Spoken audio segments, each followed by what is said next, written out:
आज जो कहानी मैं सुनाने वाला हूं ना, वो सुनकर आप हंसते हंसते सोच में पड़ जाओगे।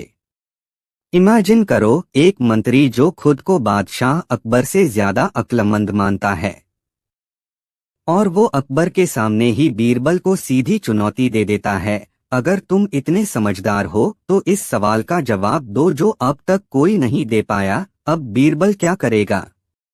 जवाब देगा या अकबर की नाक कट जाएगी? इस कहानी में दिमाग के दंगल के साथ साथ ऐसी मजेदार चालाकियां हैं कि मजा आ जाएगा। आखिर में जो ट्विस्ट है ना, उस पे आप तालियां तो बजाओगे ही, लेकिन बीरबल की सोच को भी सलाम करोगे।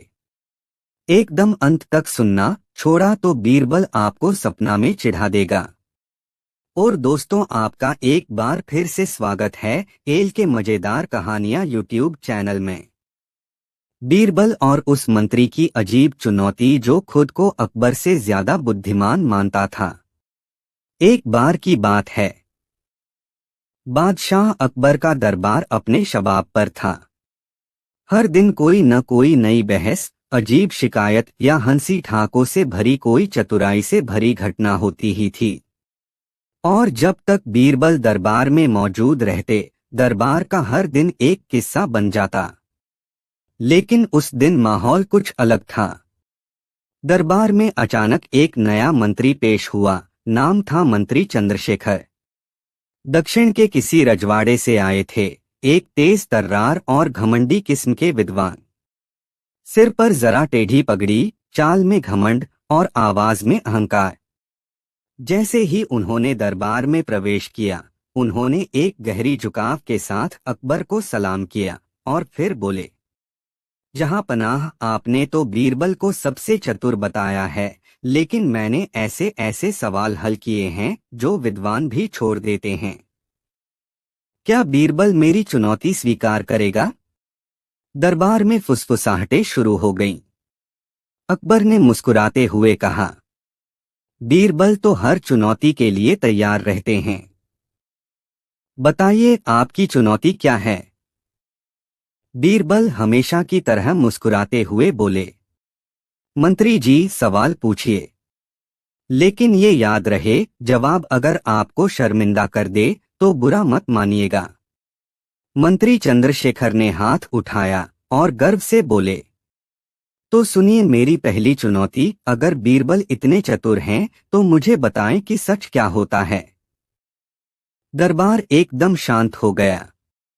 कुछ दरबारी बोले, ये तो बड़ा दार्शनिक सवाल है। कुछ बोले, इसका कोई एक जवाब नहीं हो सकता।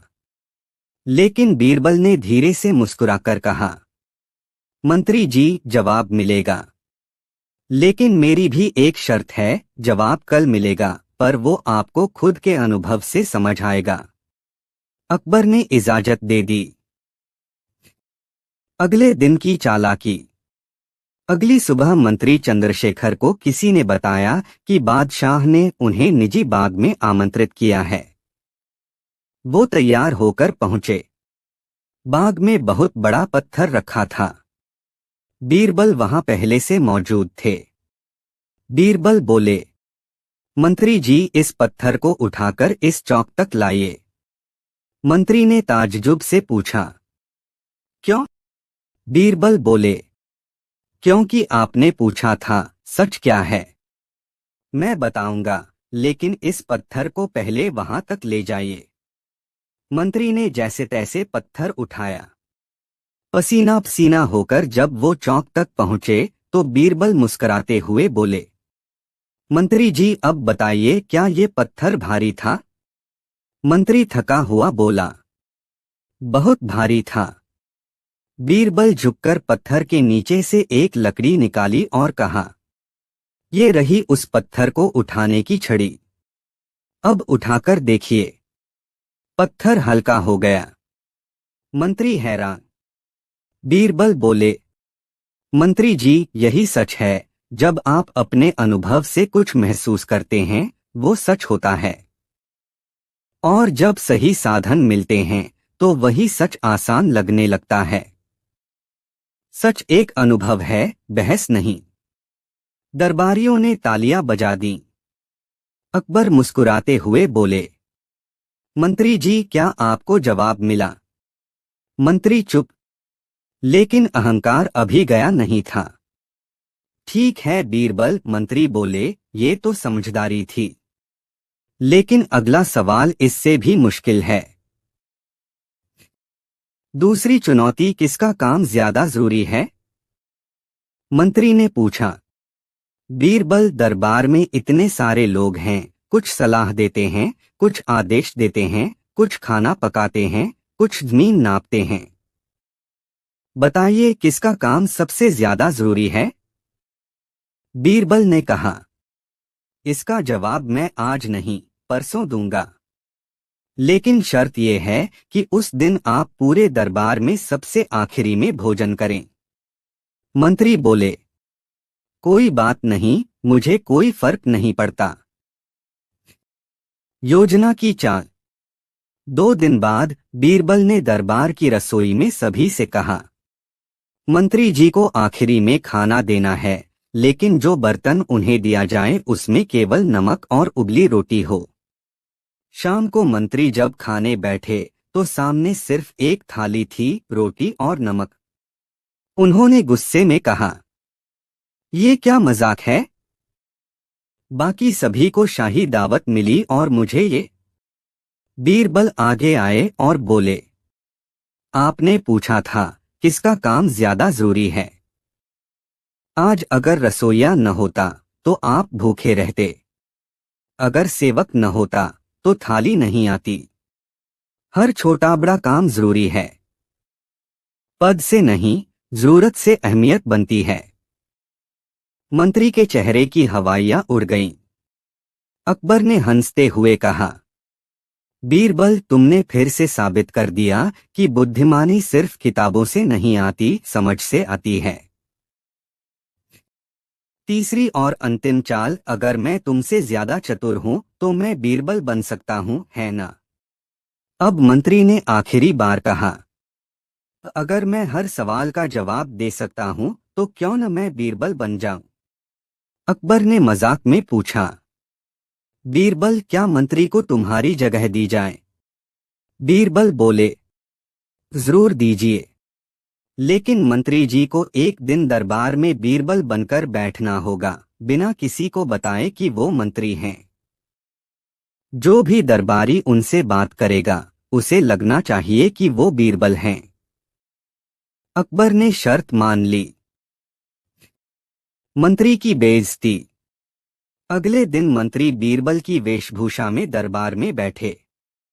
पहला सवाल आया, हुजूर, मेरी भैंस पड़ोसी के खेत में घुस गई है, लेकिन वो कहता है वो भैंस उसकी है।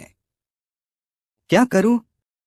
मंत्री बोले, भैंस खींच लाओ, बात खत्म। दरबार में हंसी फूट पड़ी। असली बीरबल ने कहा, अब बताइए मंत्री जी, बीरबल बनना आसान था। अकबर ने सिर हिलाया और बोले, ताज पहनने से कोई राजा नहीं बनता और पगड़ी पहनने से बीरबल नहीं। अंत सबक और विनम्रता। मंत्री चंद्रशेखर खड़े हुए, सिर झुकाया और बोले, जहां पनाह, आज मुझे समझ आया कि बुद्धि केवल सवालों के जवाब देने में नहीं, इंसानों की बात समझने में है। बीरबल सच में आपके ताज के सबसे चमकते नगीने हैं। अकबर बोले, अब मंत्री जी समझदार बन ही गए हैं तो मैं उन्हें बीरबल की मदद करने की इजाजत देता हूं, लेकिन तभी जब बीरबल को खुद जरूरत लगे। सब दरबारी हंस पड़े। बीरबल ने मुस्कुराकर मंत्री को गले लगा लिया। सीख है, जो खुद को सबसे समझदार समझता है उसे पहले बीरबल से मिलना चाहिए।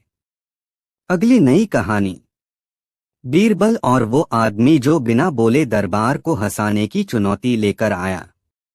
एक बार की बात है, बादशाह अकबर के राज दरबार में गर्मियों की एक सुस्त दोपहर थी। लाल किले के दीवाने खास में पंखे झलते जा रहे थे और दरबारियों की आंखें बार बार झपक रही थीं। कोई खास मसला न होने के कारण दरबार भी कुछ फीका सा लग रहा था। अकबर खुद अपने आसन पर ऊबते हुए बैठे थे। तभी दरबान ने आकर सूचना दी, हुजूर, एक अजनबी दरबार में उपस्थित होना चाहता है। कहता है कि वो बिना कुछ बोले पूरे दरबार को हंसाने आया है। अकबर के कान खड़े हो गए। उन्होंने अपनी गर्दन ऊंची की और बोले, क्या कहा? बिना बोले और हंसाएगा? उसे अंदर लाओ। कुछ ही क्षणों में एक अधेड़ उम्र का आदमी दरबार में दाखिल हुआ। रंग सांवला, चेहरा शांत, सिर पर नीली पगड़ी, आंखों में चमक, पर मुंह से एक शब्द नहीं। उसने हाथ जोड़कर सबको नमस्कार किया और दरबार के बीचों बीच खड़ा हो गया। अकबर ने पूछा, तुम्हारा नाम? उसने कुछ नहीं कहा, बस मुस्कराया। अकबर ने दोबारा कहा, तुम कुछ बोलोगे नहीं? उसने सिर हिलाकर नहीं का इशारा किया। बीरबल, जो एक कोने में बैठे अपनी मूंछों को ताव दे रहे थे, उन्होंने दिलचस्पी से उस आदमी को देखा और धीमे से मुस्कराए। चुनौती की गंध उन्हें साफ आने लगी थी। अकबर ने कहा, ठीक है, दरबार की इजाजत है। यदि तुम बिना बोले हमें हंसा सको तो इनाम मिलेगा, और अगर असफल हुए तो एक दिन के लिए रसोई में झाड़ू लगानी पड़ेगी। दरबारी हंसे। कुछ ने ठहाका लगाया, बिना बोले हंसाना, ये कोई जोकर समझता है क्या? लेकिन वो अजनबी शांत था। उसने अपने कमरबंद से 3 अजीब चीजें निकाली, एक टूटी हुई चप्पल, एक नकली नाक और एक छोटा शीशा। अब शुरू हुआ मूक तमाशा। मूक तमाशा, हंसी की चतुर परतें। सबसे पहले उस आदमी ने अपनी एक आंख बंद की, नकली नाक लगाई और टूटी चप्पल को मुंह से चूमने की एक्टिंग करने लगा। दरबार में कुछ हंसी की फुसफुसाहटें गूंजने लगीं। फिर उसने चप्पल को शीशे में घुमाकर देखने का अभिनय किया और अचानक शीशे के सामने खड़े होकर जोर जोर से रोने जैसा चेहरा बना लिया, लेकिन आवाज नहीं, बस आंखें नचाकर, होंठ सिकोड़कर ऐसा रूप बनाया जैसे दुनिया का सबसे बड़ा धोखा उसे चप्पल से मिला हो। बीरबल की हंसी छूट गई। वो समझ चुके थे, ये आदमी व्यंग्य की भाषा बोल रहा था, बिना बोले। फिर उस अजनबी ने दरबार की ओर देखा और नकली नाक को उंगलियों से पकड़कर हर बार किसी खास दरबारी की ओर इशारा करते हुए हंसी का संकेत देने लगा, जैसे किसी की नकली शान दिखा रहा हो। अब तो दरबार ठहाकों से गूंज उठा। लेकिन सबसे मजेदार मोड़ अभी बाकी था। उसने एक बार फिर चप्पल उठाई और खुद को ही मारने लगा, बिना गुस्से के, बिना आवाज के। चेहरा ऐसा जैसे कोई अपराध स्वीकार रहा हो। और फिर उसने उसी चप्पल को सिर पर ताज की तरह रख लिया। पूरा दरबार हंसी में लोटपोट हो गया। अकबर भी ठहाका मारकर हंसे और बोले, वाह, तुम तो बिना बोले शब्दों से ज्यादा कह गए। लेकिन अब बीरबल खड़े हुए और बोले, जहांपनाह, अब असली मजा तब आएगा जब हम समझेंगे कि ये हंसी सिर्फ तमाशा नहीं, एक बहुत गहरी बात कह रही थी। बीरबल की चीरफाड़, बिना बोले दिए गए कटाक्ष। बीरबल बोले, जहांपनाह, इस आदमी की चप्पल असल में जनता है, टूटी हुई, फिर भी सबसे काम की। नकली नाक दरबारियों का दिखावा है, बड़ी बड़ी बातें, लेकिन भीतर कुछ नहीं। और शीशा, वो समाज का आईना है जिसमें देखकर रोया जा सकता है, हंसा नहीं जा सकता। सारे दरबारी जो अभी हंस रहे थे, अब सोच में पड़ गए। बीरबल आगे बोले, और जब इसने खुद को चप्पल से मारा, वो असल में हम सभी पर कटाक्ष था।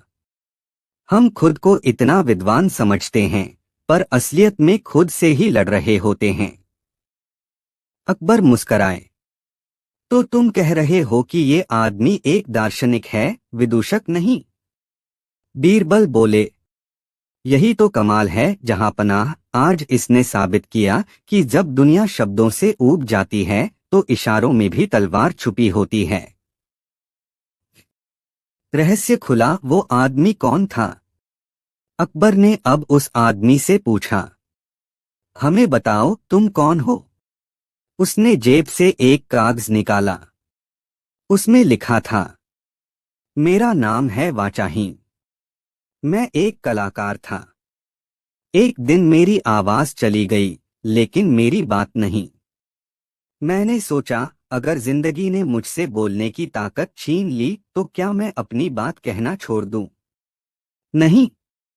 मैंने खुद को इशारों में ढाला, हंसी में बदला और दुनिया को सुनने से ज्यादा देखने की कला सिखाई।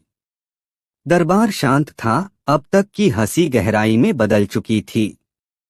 अकबर ने उठकर तालियां बजाईं और बोले, वाचाहीन, तुम्हारी कला हमारे दरबार में अमर हो गई है। आज तुमने दिखा दिया कि बोलने वाला ही सबसे बड़ा नहीं होता, समझाने वाला बड़ा होता है। और फिर उन्होंने ऐलान किया, इस कलाकार को हमारे राजकीय कलाकारों में विशेष स्थान दिया जाए। बीरबल की सिफारिश पर हर महीने एक मूक दिवस मनाया जाएगा, जहां सिर्फ हाव भाव से बात की जाएगी, ताकि सब जाने मौन भी भाषा है। आखिरी दृश्य, चुप्पी का जादू। उस दिन के बाद जब जब कोई दरबारी घमंड में फूला होता, बीरबल चुपचाप एक चप्पल दिखा देते और सब समझ जाते। हंसने और समझने का फर्क अब हमें पता है। वाचाहीन का नाम पूरे शहर में फैल गया। बच्चे उसकी नकल करने लगे और बूढ़े उसे देखकर मुस्कराने लगे। और बीरबल, वो अकबर से बोले, जहां पनाह, कुछ बातें इतनी सटीक होती हैं कि अगर हम उन्हें कह दें तो उनका असर कम हो जाता है। आज की हंसी ने हमें सोचने पर मजबूर कर दिया। यही असली कला है। सीख, शब्द जरूरी नहीं होते, अगर आपके हाव भाव में सच्चाई हो। और हंसी, वो सबसे गहरी बात कह सकती है जब वो मौन में बहे।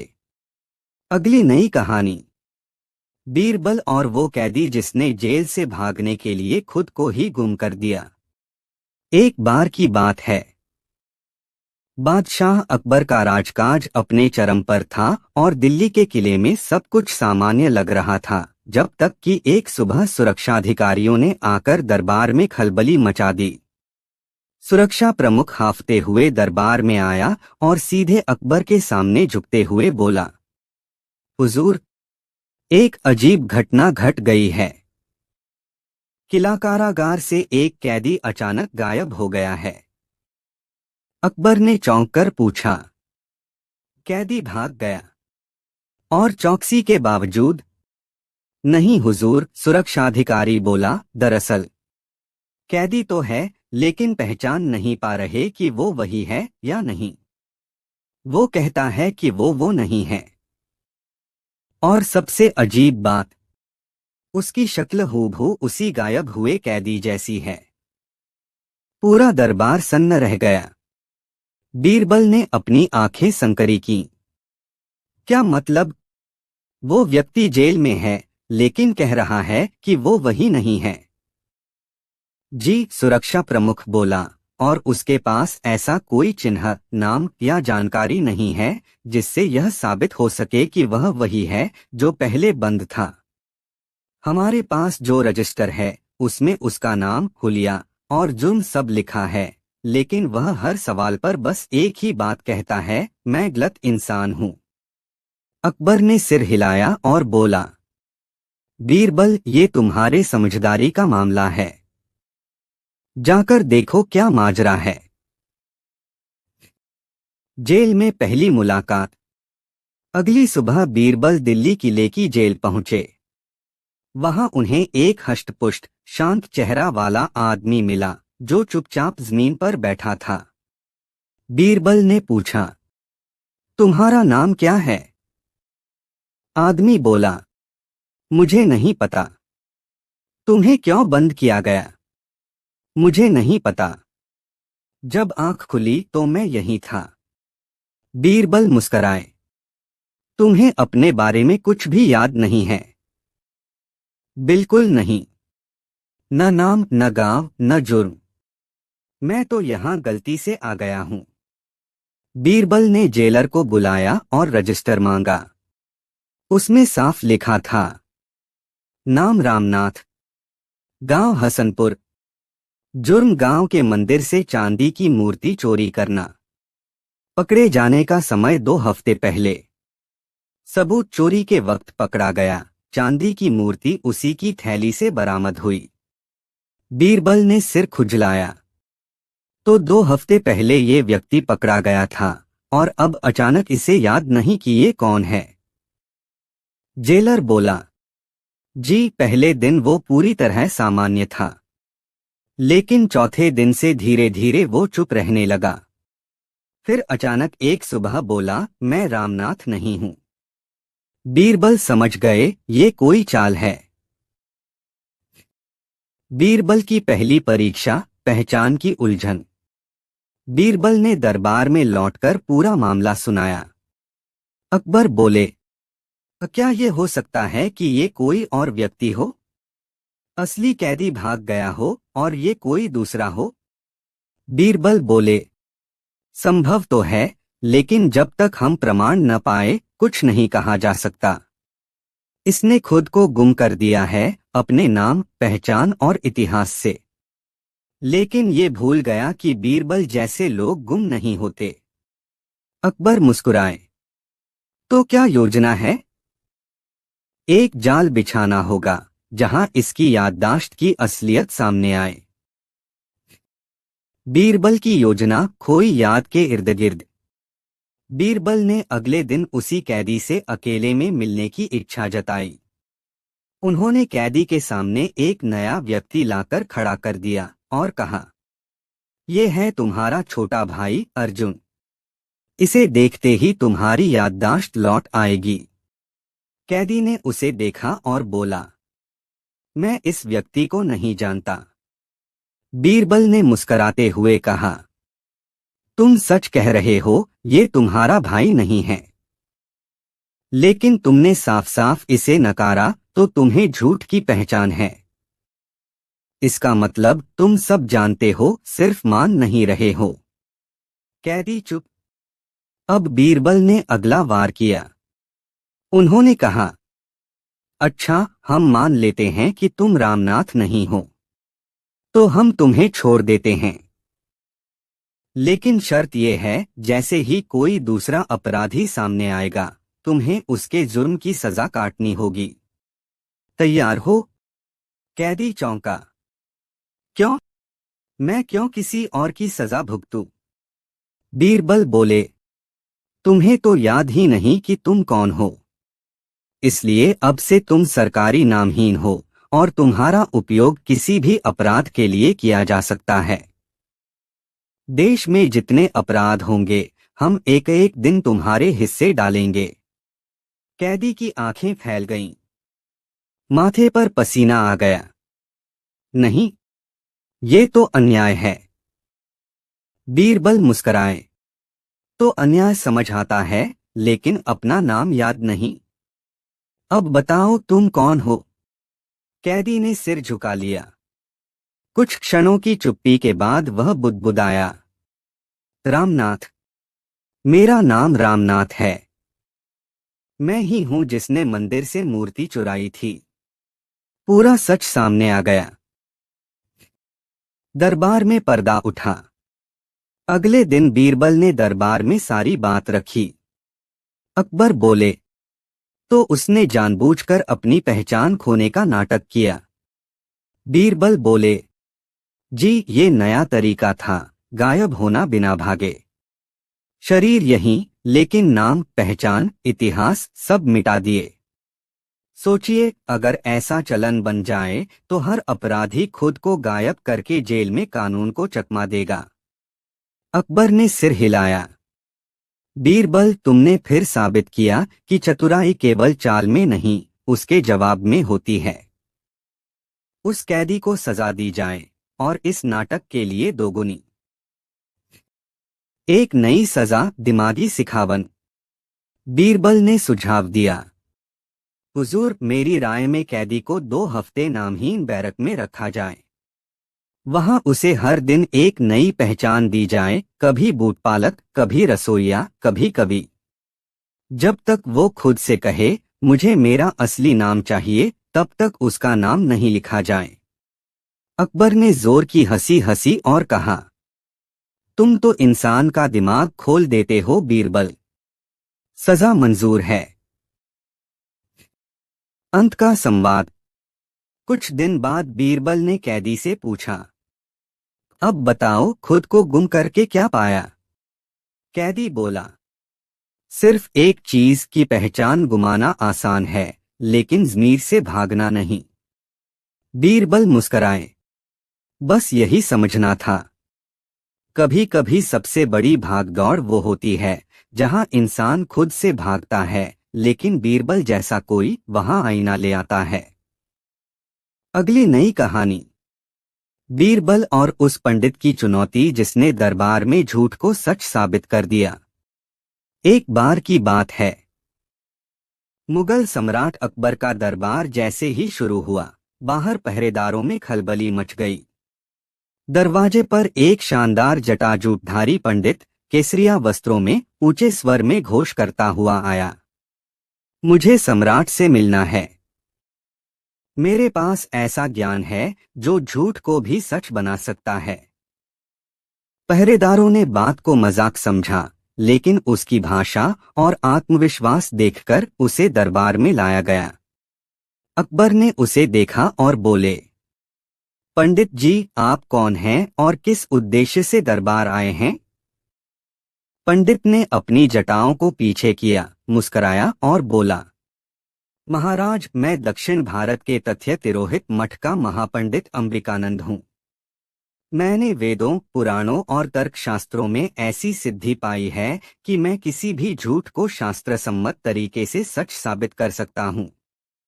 दरबार में हंसी की हल्की फुहारें चली, लेकिन अकबर को रुचि हुई। अच्छा, तो क्या तुम किसी भी झूठ को सच साबित कर सकते हो? बिल्कुल महाराज। बीरबल उस दिन चुपचाप था, लेकिन उसकी आंखों में चमक आ गई थी। अकबर ने कहा, तो ठीक है पंडित जी, हम आपको 1 सप्ताह का समय देते हैं। आप एक ऐसा झूठ तैयार कीजिए जिसे आप हमारे दरबार में हमारे विद्वानों और मंत्रियों के सामने सच साबित कर सकें। अगर आप सफल हुए तो आपको 1000 स्वर्ण मुद्राएं दी जाएंगी, और असफल हुए तो आपको सार्वजनिक रूप से झूठा घोषित किया जाएगा। पंडित ने मुस्कुराकर सिर झुकाया और चला गया। सप्ताह भर बाद दरबार भरा हुआ था। सभी दरबारी उत्सुक थे कि यह पंडित आखिर क्या करने वाला है। बीरबल आज भी चुप था, मानो कोई रहस्य जानता हो।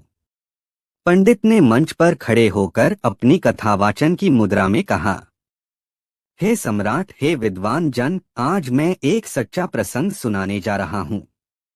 एक बार एक आदमी ने अपनी मृत्यु के बाद अपने घर लौटकर अपनी विधवा पत्नी से यह पूछा कि मेरी चप्पलें कहाँ हैं, और उसकी पत्नी ने चप्पलें लाकर दे दी।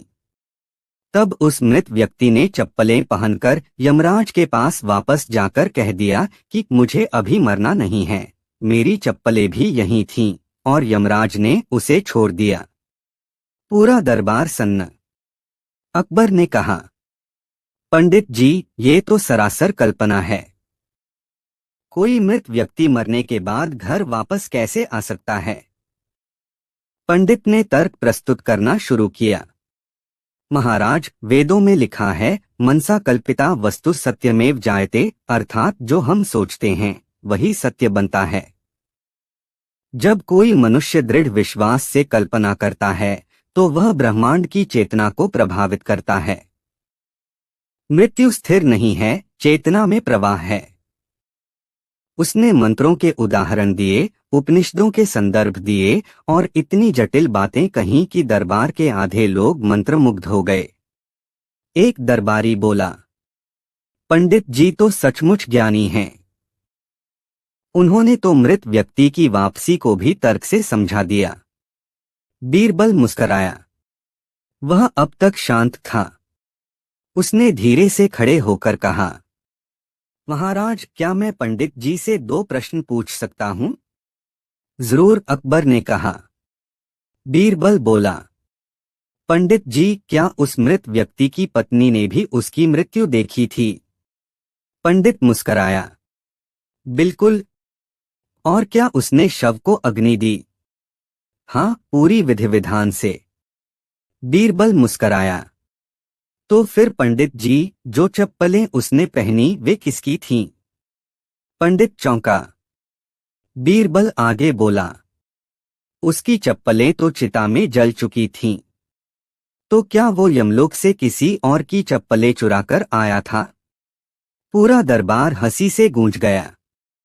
बीरबल फिर बोला, पंडित जी, कल्पना और तर्क का खेल केवल तब तक चल सकता है जब तक कोई उसमें छेद न करे।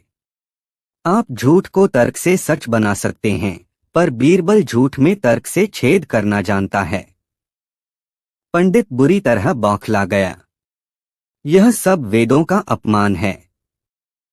बीरबल बोला, नहीं पंडित जी, ये वेदों का सम्मान है, क्योंकि वेद तर्क, प्रश्न और विचारों के लिए हैं, अंधविश्वास के लिए नहीं। अकबर ठहाका मारकर हंसे। बीरबल, तुमने फिर साबित किया कि बुद्धि का जवाब कोई जादू या भ्रम नहीं दे सकता। पंडित जी, आप पर अब दरबार में झूठ फैलाने का आरोप तय होता है। पंडित सिर झुकाकर लौट गया। दरबार समाप्त हुआ। लेकिन उसी रात बीरबल को एक अजीब चिट्ठी मिली।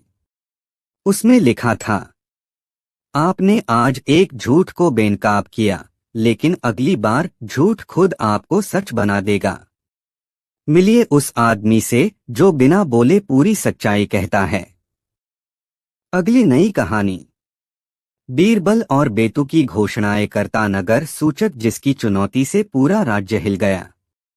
एक बार की बात है, मुगल सल्तनत के सुनहरे दौर में, जब अकबर के दरबार में न्याय और बुद्धि की मिसालें रोज कायम होती थीं, तभी एक ऐसा मामला उठा जिसने न सिर्फ बादशाह को हैरान किया, बल्कि पूरे राज्य को उलझन में डाल दिया।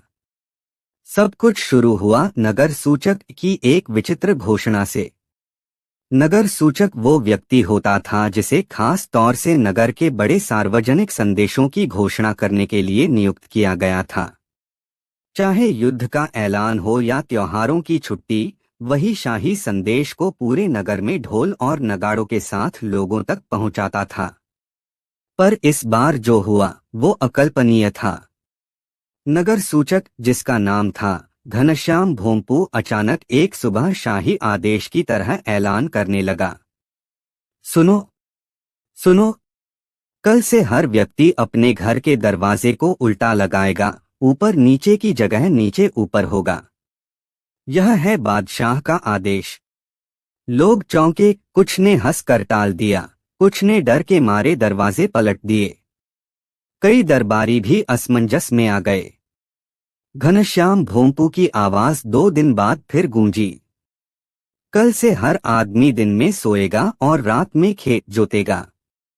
यही है राजाज्ञा। अब शहर भर में खलबली मच गई।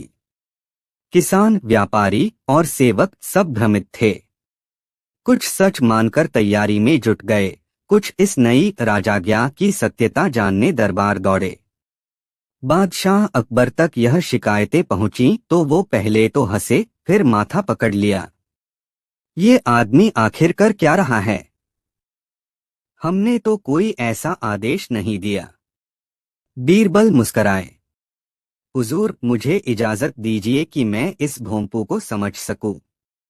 अकबर ने अनुमति दी और बीरबल उस दिन सीधे नगर के चौराहे पर पहुंचे, जहां घनश्याम अपनी तीसरी घोषणा की तैयारी में था। वो चिल्लाया, सुनो, अब से हर स्त्री केवल बाएं पैर से ही दरवाजा लांघेगी और हर पुरुष सिर्फ दाएं हाथ से ही सलामी देगा, वरना उसे पागल समझा जाएगा। भीड़ में खुसर पुसर शुरू हो गई। तभी बीरबल सामने आए और बोले, घनश्याम भोंपू, ये सब घोषणाएं किसके आदेश से हो रही हैं? भोंपू ने सीना तानते हुए कहा, राजाज्ञा है ये। मैं केवल प्रचार कर रहा हूं। पर राजा ने तो कोई ऐसा आदेश नहीं दिया। तो फिर लोग मान क्यों रहे हैं? यदि जनता पालन कर रही है तो आदेश अपने आप वैध हो जाता है। यह बात सुन बीरबल ठिठक गए।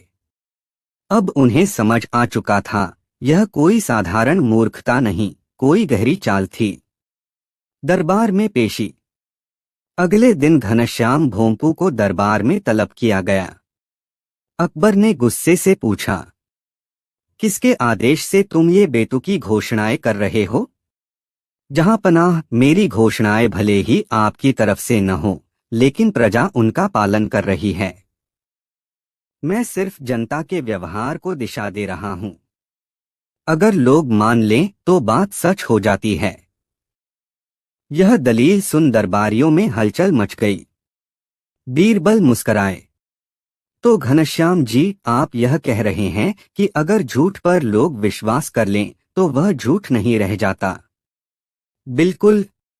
मेरा मानना है कि कोई भी बात अगर उसे पर्याप्त लोग सच मान लें तो वो सच बन जाती है। बहुत बढ़िया, बीरबल बोले, तो आज से हम सब मान लेंगे कि आप महिला हैं। क्योंकि अगर हम सब आपको महिला कहें तो आपके अनुसार आप सच में महिला बन जाएंगे। दरबार ठहाकों से गूंज उठा। यह कैसा मजाक है? घनश्याम भोंपू चिल्लाया। नहीं, ये मजाक नहीं, आपकी ही बात का अनुप्रयोग है, बीरबल ने गंभीर स्वर में कहा। आपकी घोषणा के अनुसार हम अब आपको नारी वेश में देखना चाहेंगे, वरना ये झूठ रहेगा और आपकी सभी घोषणाएं झूठी मान ली जाएंगी। घनश्याम भोंपू बौखला गया। उसने कहने की कोशिश की कि उसने ऐसा मजाक में कहा था, पर बीरबल ने उसे बीच में रोकते हुए कहा, आपकी हर बात का असर समाज पर पड़ रहा है। कोई व्यक्ति अगर राजाज्ञा का झूठा प्रचार करे तो वो सिर्फ अफवाह नहीं फैलाता, वो व्यवस्था को तोड़ता है। आपको झूठ को सच में बदलने की जो सनक है, उसकी सजा व्यवस्था तय करेगी, कानून नहीं। एक अप्रत्याशित सजा, अकबर ने कहा। बीरबल, क्या आप कोई अनोखी सजा सुझाना चाहेंगे? बीरबल बोले, जहां पनाह, अगर यह व्यक्ति मानता है कि झूठ को बार बार कहने से वो सच हो जाता है तो इसकी सजा भी वैसी ही होगी। बीरबल ने नगर में घोषणा करवाई कि अब से घनश्याम भोंपू को पूरे नगर में हर रोज ये घोषणा करनी होगी, मैं सबसे बड़ा मूर्ख हूँ और मैंने राज्य को भ्रमित किया। यह घोषणा उसे लगातार 40 दिन करनी होगी, हर चौराहे पर, हर दोपहर, नगाड़ों के साथ। शुरू के दिनों में लोग मजा लेने आए, फिर धीरे धीरे भीड़ कम होने लगी। पर 35वें दिन तक आते आते घनश्याम खुद रोने लगा। मैंने केवल मजा लिया था, मैं लोगों की सोच की परीक्षा लेना चाहता था। बीरबल ने उसे क्षमा दिलाने की सिफारिश की, लेकिन एक शर्त पर, वो अब केवल वही घोषणाएं करेगा जो शाही फरमान हो, और हर हफ्ते स्कूलों में जाकर बच्चों को सिखाएगा कि हर शोर सच नहीं होता। घनश्याम ने सिर झुका लिया। पूरा दरबार तालियों से गूंज उठा। अगली नई कहानी, बीरबल और अदालत का वो दिन जब सबने सच बोलना छोड़ दिया। एक बार की बात है, बादशाह अकबर का दरबार हमेशा की तरह सुबह से ही चहक रहा था। दीवाने खास में गूंजती मंत्रणाएं, पंखों से हवा करते सेवक और बहस मुबाहिसों की गंभीरता में लिपटे राजकीय सलाहकार। लेकिन उस दिन कुछ अलग था। बादशाह के चेहरे पर चिंता की रेखाएं थीं और बीरबल हमेशा की तरह अपनी जगह पर शांत, पर निगाहें तेज और चौकस। दरबार में एक व्यक्ति आया जो पहले कभी नहीं देखा गया था। उसकी वेशभूषा से वह कोई मामूली इंसान नहीं लग रहा था। गले में पंडितों जैसा जनेऊ, माथे पर तिलक, पर चेहरा ऐसा जो विद्वता नहीं बल्कि कोई चाल छुपाए बैठा हो। हुजूर, उस व्यक्ति ने ऊंची आवाज में कहा, मैं हूँ पंडित नवरत्न मिश्र, पूर्व जन्मों से सत्य की साधना करने वाला। आज आपके दरबार में एक चुनौती लेकर आया हूँ, झूठ को सच साबित करने की चुनौती। अकबर की भौहें चढ़ी, बीरबल की आंखें सिकुड़ी। झूठ को सच, अकबर ने चौंक कर पूछा, क्या तुम मजाक कर रहे हो? नहीं जहांपनाह, पंडित बोला, अगर मैं साबित कर दूं कि झूठ भी परिस्थितियों में सच बन सकता है, तो क्या आप मुझे अपने दरबार का एक पद देने का वादा करेंगे? बीरबल ने बीच में कहा, जहांपनाह, यह बात गंभीर है। एक बार अगर झूठ को स्वीकार कर लिया गया तो पूरा राज्य भ्रम में पड़ सकता है। अकबर मुस्कराए, तो फिर बीरबल, यही तो असली चुनौती है। अगर यह पंडित झूठ को सच साबित कर दे तो क्या तुम उसकी बात को गलत साबित कर सकते हो? बीरबल ने सिर हिलाया, जहांपनाह, मुझे एक दिन दीजिए। पहला दिन, झूठ की पहली परत।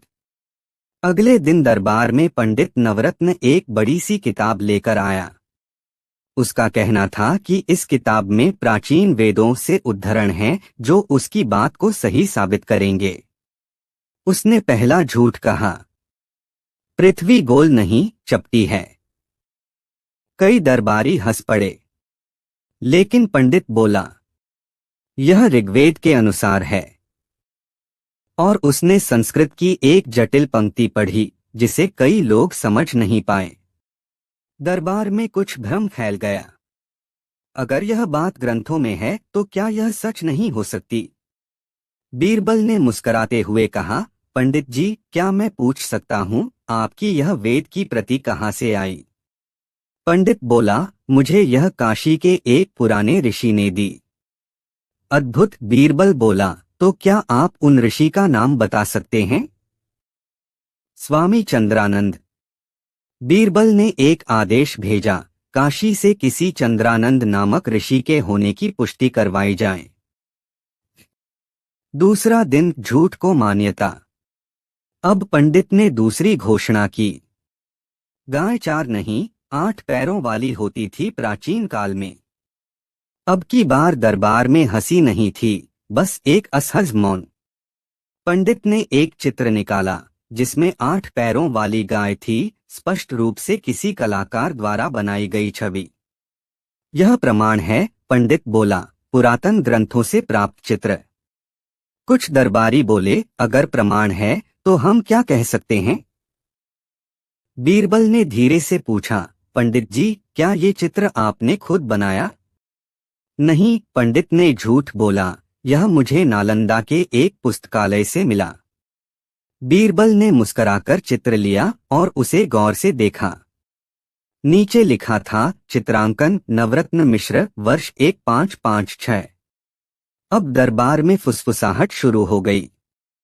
बीरबल ने कहा, कभी कभी झूठ अपने ही हस्ताक्षर से सच उजागर कर देता है। तीसरा दिन, झूठ का पतन। अकबर ने आदेश दिया कि अब आखिरी दिन पंडित अपनी सबसे बड़ी घोषणा करे। अगर वह भी झूठी सिद्ध हुई तो दरबार से निष्कासित किया जाएगा। पंडित ने ऐलान किया, जहांपनाह अकबर, आप बादशाह नहीं हैं। बीरबल ही गुप्त रूप से सत्ताधारी हैं। दरबार में सनसनी फैल गई। अकबर चुप, बीरबल मुस्कराए। पंडित ने कहा, मैं यह साबित कर सकता हूँ। पिछले 1 साल में बीरबल के कहे हर निर्णय को आपने स्वीकार किया है। सभी घोषणाएं बीरबल की सलाह पर आधारित थीं। यही प्रमाण है। बीरबल उठे और बोले, पंडित जी, मैं मानता हूं कि मैंने निर्णयों में योगदान दिया है, पर क्या कोई प्रमाण है कि जहांपनाह ने कोई भी निर्णय मेरे बिना नहीं लिया? पंडित चुप रहा। बीरबल ने एक दरबारी को संकेत किया। उसने एक मुहरबंद पत्र अकबर को दिया। अकबर ने कहा, यह पत्र मैंने 3 महीने पहले खुद लिखा था, अपने एक गुप्त निर्णय के लिए, जिसमें बीरबल को जानकारी तक नहीं दी गई थी। यह प्रमाण है कि सत्ता मेरे पास ही है। दरबार तालियों से गूंज उठा। सच और झूठ का खेल।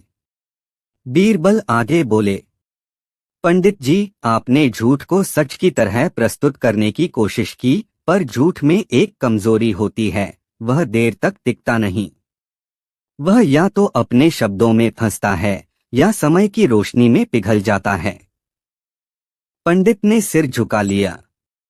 अकबर बोले, पंडित जी, आप विद्वान हो सकते हैं, पर इस दरबार में झूठ को राजकीय दर्जा नहीं मिलेगा। बीरबल ने मुस्कराते हुए जोड़ा, और जो सच है उसे साबित करने के लिए किसी किताब या चित्र की नहीं, बस ईमान की जरूरत होती है। अगली नई कहानी। बीरबल और दरबार में घुस आया वो संगीतकार जो हर सुर को गलत बजाता था।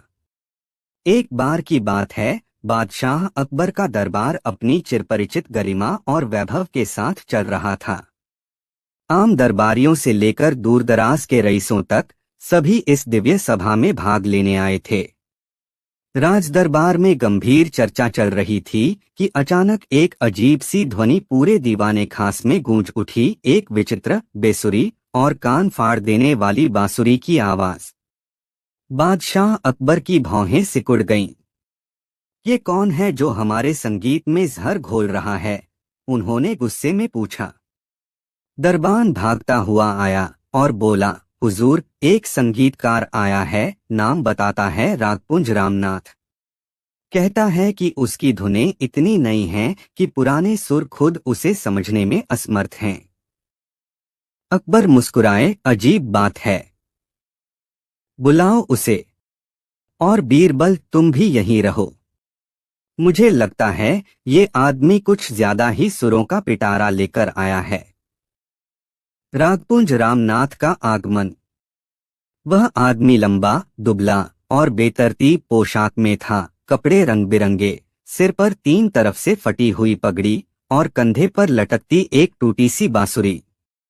उसने झुककर सलाम किया और अकबर की आंखों में आंखें डालकर बोला, हुजूर, मैं आया हूँ राज दरबार को नए सुरों से परिचित कराने।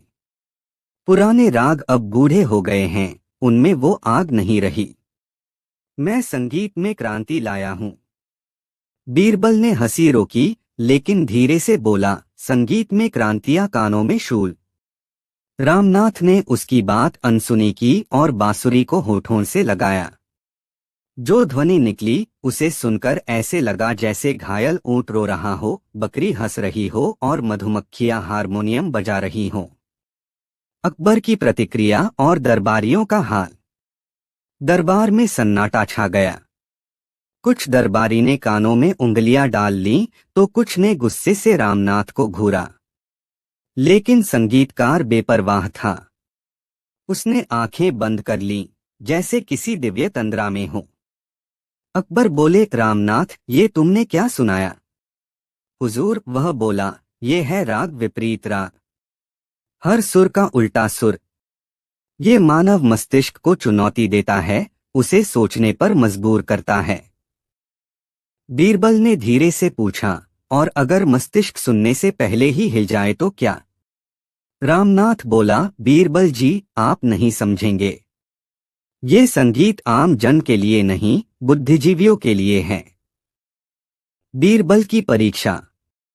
अकबर बोले, बीरबल, मुझे लगता है इसे कोई चुनौती दो। अगर ये पास हुआ तो हम इसे दरबारी संगीतकार घोषित कर देंगे। बीरबल मुस्कुराए, हुजूर, अगर आप अनुमति दें तो मैं एक परीक्षा लूं, लेकिन इस बार संगीत से नहीं, श्रोताओं से। अकबर ने सिर हिलाया। बीरबल ने तुरंत नगर के कोने कोने से 500 आम लोगों को बुलाया, किसान, माली, सिपाही, महिला, बच्चे, बूढ़े, हर वर्ग से। रामनाथ ने फिर से अपनी विचित्र बांसुरी बजाई। 5 मिनट के अंदर 20 लोगों की नाक से खून बहने लगा, 40 लोग जमीन पर लोटने लगे और 50 बच्चे रोने लगे। बीरबल की समझदारी। बीरबल बोले, हुजूर, संगीत वह होता है जिससे आत्मा झूम उठे, नाक से खून नहीं निकले। ये संगीत नहीं, अत्याचार है। रामनाथ फिर बोला, आपके लोग पुराने विचारों वाले हैं। उन्हें नया नहीं समझ आता। बीरबल बोले, अगर नया होने का मतलब है बेसुरा होना, तो हर गधा भी संगीतकार कहलाएगा। अकबर हंसे, रामनाथ, तुम्हें बीरबल ने मात दी। लेकिन मामला यहीं खत्म नहीं हुआ। रामनाथ ने कहा, एक आखिरी बात। अगर मेरा संगीत इतना ही बुरा है तो मेरे गांव के लोग मुझे क्यों पूछते हैं? बीरबल ने पूछा, वो लोग क्या तुम्हें सुनते हैं या तुम्हारे जाने की प्रतीक्षा करते हैं? रामनाथ चुप हो गया। बीरबल बोले, चलिए मैं आपके गांव चलता हूं। अगर वहां के लोग सच में आपको सुनना पसंद करते हैं तो मैं माफी मांग लूंगा। गांव का सच। 2 दिन बाद बीरबल और रामनाथ उसके गांव पहुंचे। वहां हर घर के बाहर एक बोर्ड टंगा था, सावधान, रागपुंज पास न आए। गांव वालों ने बताया कि रामनाथ के संगीत से इतना दोहक हुआ कि सबने मिलकर पंचायत में फैसला किया कि जब भी वो बांसुरी बजाएगा सब कानों में रुई भर लेंगे और तालाब में कूद जाएंगे। बीरबल ने पूछा, फिर भी आप उसे भगाते क्यों नहीं? गांव वाले बोले, वो कहता है कि संगीत आत्मा की परीक्षा है और जो विरोध करे वो पुरानी सोच वाला है। अगर उसे भगाएं तो कहता है कि हम कला के विरोधी हैं। बीरबल मुस्कुराए और एक चिट्ठी तैयार की। प्रिय अकबर बादशाह, संगीतकार रामनाथ दरबार का नहीं, किसी जेल का अधिकारी होना चाहिए क्योंकि वह हर सुर को यातना में बदल देता है। दरबार में वापसी। बीरबल ने रामनाथ को दरबार में लाकर कहा, हुजूर, इसने सुरों के साथ जो किया है वो वैसा ही है जैसे कोई चिट्ठी को उल्टा पढ़े और बोले ये नई भाषा है। यह आदमी नहीं, भ्रम है। संगीत नहीं, शोर है। अकबर बोले, रागपुंज रामनाथ, तुम्हें कला का अपमान करने के अपराध में दरबार से निष्कासित किया जाता है। तुम्हारा राग अब सिर्फ रद्दी में बजाया जाएगा। रामनाथ गुस्से में दरबार से चला गया और जाते जाते एक आखिरी सुर बजाया जो इतनी बेसुरी थी कि महल की दीवारें तक कांप उठीं। लेकिन बीरबल ने रुकने नहीं दिया।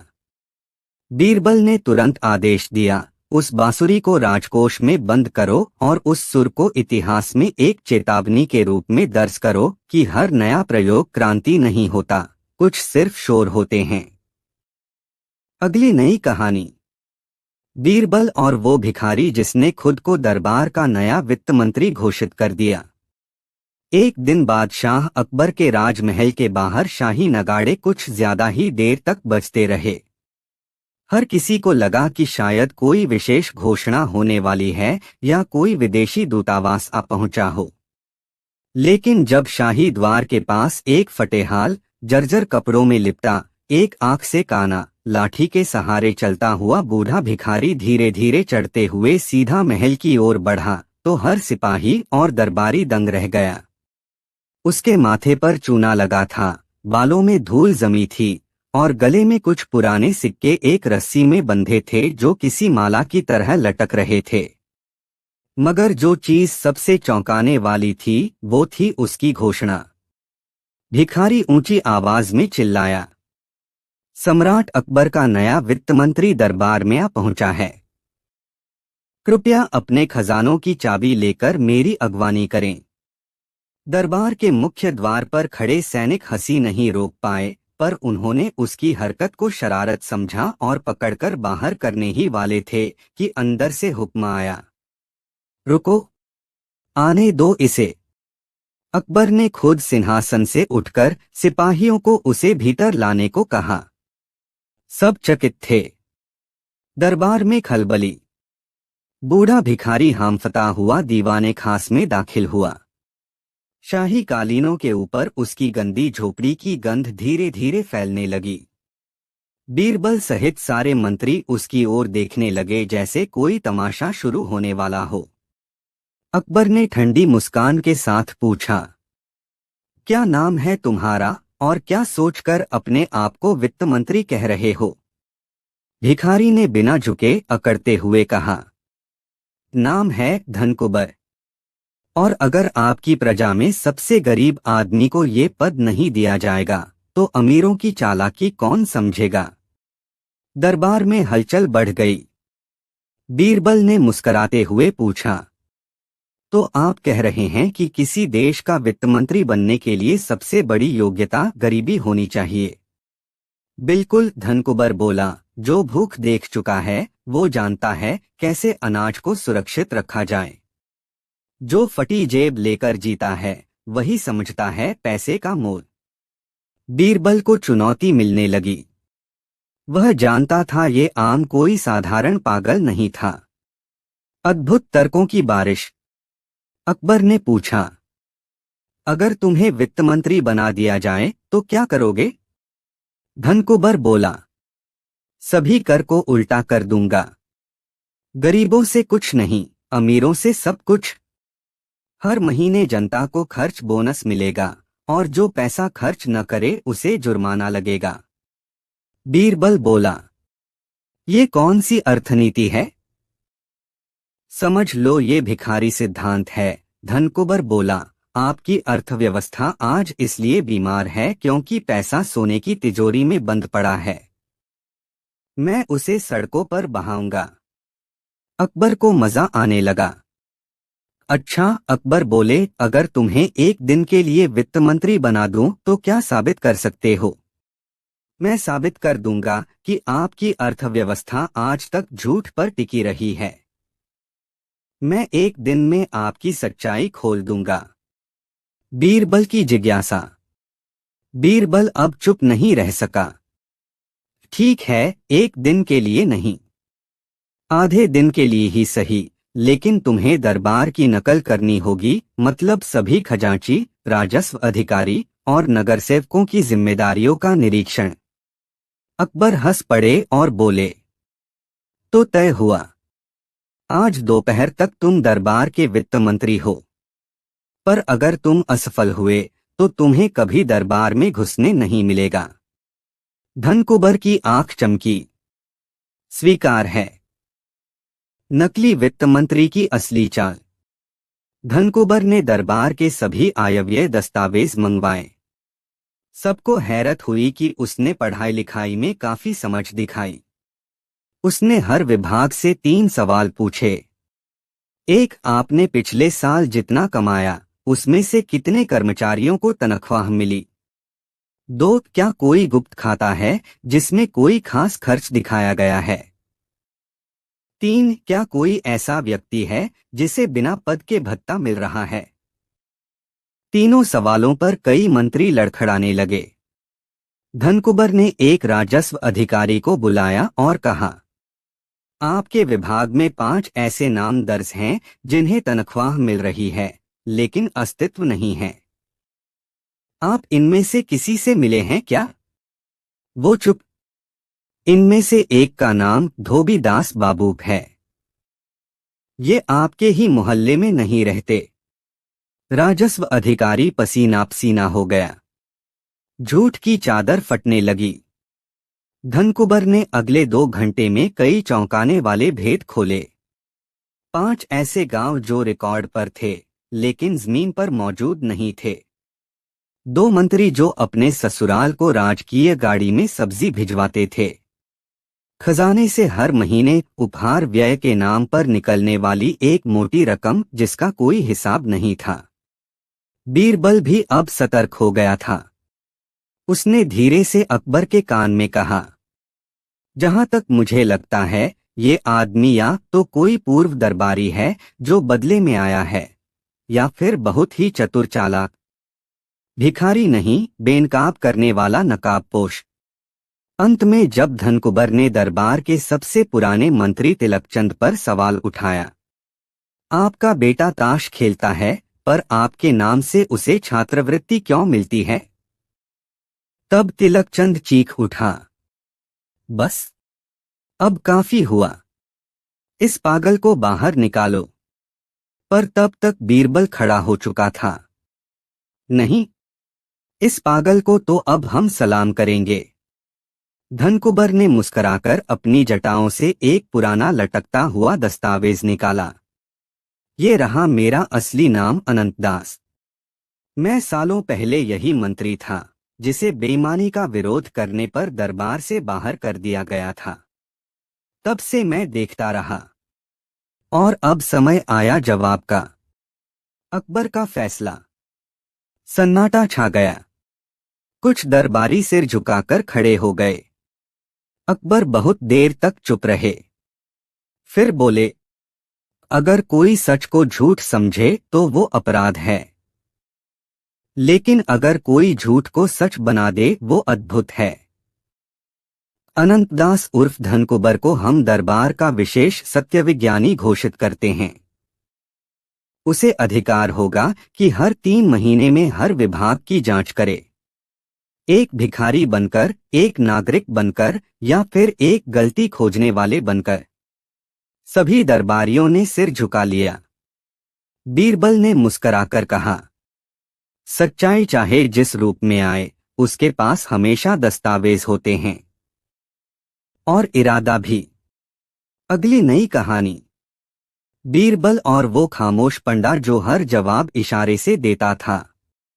एक बार की बात है, अकबर बादशाह का दरबार अपने चिरपरिचित ठाठ बाट के साथ सजा हुआ था। दीवाने खास में हमेशा की तरह विद्वानों, मंत्रियों और गणमान्य नागरिकों की आवाजाही थी। बीरबल अपनी जगह पर बैठे दरबार की हर गतिविधि को बड़ी पैनी नजर से देख रहे थे। तभी कुछ सैनिकों ने दरबार में प्रवेश किया और उनके साथ था एक अजीब सा आदमी। सिर पर चमकदार केसरिया पगड़ी, सफेद धोती, हरी वस्त्र और हाथ में छोटी सी घंटी। लेकिन सबसे विचित्र बात यह थी कि वह व्यक्ति बिल्कुल खामोश था। अकबर ने सैनिकों से पूछा, कौन है यह? सैनिक ने झुकते हुए कहा, हुजूर, यह एक पंडा है। खुद को मौन पंडित कहता है। कहता है कि यह जो भी जवाब देगा वो केवल इशारों से देगा और उसकी हर बात सत्य सिद्ध होगी। साथ ही इसने दरबार को एक चुनौती दी है। अकबर की भौहें तन गईं। कैसी चुनौती? सैनिक बोला, इसने कहा है, अगर दरबार में कोई मुझे पराजित कर सका तो मैं सदा के लिए मौन व्रत तोड़ दूंगा और मुंह से बात करूंगा। और यदि कोई मुझे पराजित न कर सका तो दरबार को स्वीकार करना होगा कि मौन में ही असली ज्ञान है। अकबर हंसे, क्या बात है, ये तो कुछ नया ही दृश्य है। बीरबल, क्या कहते हो? बीरबल मुस्कुराए, हुजूर, ज्ञान की कोई भी सीमा नहीं होती, पर कभी कभी मौन बहुत कुछ कह जाता है और कभी कभी वो सिर्फ भ्रम होता है। मौन पंडा की पहली परीक्षा। अकबर ने आदेश दिया कि पंडा को बैठाया जाए और उसकी परीक्षा ली जाए। पहला सवाल खुद बादशाह ने किया, बता, संसार का सबसे महत्वपूर्ण तत्व क्या है? पंडा ने अपनी आंखें बंद की, फिर ऊपर की ओर इशारा किया और 3 उंगलियां एक साथ उठाईं। दरबार में खुसर पुसर शुरू हो गई। किसी ने कहा, वह शायद कह रहा है आकाश, वायु और अग्नि। दूसरे ने कहा, नहीं, वह कह रहा है ब्रह्मा, विष्णु, महेश। बीरबल चुपचाप देख रहे थे। उन्होंने कुछ नहीं कहा। दूसरा सवाल, बीरबल की बारी। अब बीरबल ने प्रश्न किया, हे पंडित, बताओ, राजा को क्या बात विनाश की ओर ले जाती है? पंडा ने अपनी आंखें घुमाईं, फिर धीरे से अपनी कमर से एक तांबे की कटोरी निकाली और जोर से जमीन पर पटक दी। फिर उसने हाथ से अपने मुंह की ओर इशारा किया और एक चुटकी भर अनाज जमीन पर गिरा दिया। सारे दरबारी हक्के बक्के। यह क्या उत्तर हुआ? किसी ने कहा, शायद पंडा कहना चाहता है कि भूख या लोभ ही राजा का विनाश करती है। बीरबल अब तक ध्यान से देख चुके थे। उन्होंने मुस्कुराकर कहा, हुजूर, यह पंडा जवाब नहीं दे रहा। यह पहेलियां बना रहा है ताकि भ्रम फैले और हम उसी में उलझे रहें। यह मौन रहकर सिर्फ रहस्य खड़ा कर रहा है। तीसरी परीक्षा, आम जनता के बीच। अकबर ने अब सोचा कि पंडा की परीक्षा दरबार से बाहर आम जनता के सामने की जाए। इस बार उसे नगर के चौराहे पर ले जाया गया। वहां लोगों को अनुमति दी गई कि वे उससे सवाल पूछें। एक किसान ने पूछा, हे पंडित, हमें फसल अच्छी कैसे मिले? पंडा ने आकाश की ओर देखा, फिर जमीन की ओर इशारा किया, फिर अपने दोनों हाथ ऊपर फैलाए। लोगों ने समझा शायद पंडा कह रहा है कि बारिश और जमीन की उर्वरता और मेहनत से ही फसल अच्छी होती है। पर तभी एक व्यापारी ने कहा, मुझे ऐसा लग रहा है कि ये सब सिर्फ हाथ घुमाना है। जवाब नहीं है इसके पास। बीरबल की अंतिम चाल। अब बीरबल ने सोचा कि इस पंडा को उसके ही इशारों से पराजित किया जाए। उन्होंने एक टोकरी मंगवाई। टोकरी में कुछ सामान रखवाया, एक साबुत नारियल, एक मोमबत्ती, एक लाल मिर्च और एक कांच का दर्पण।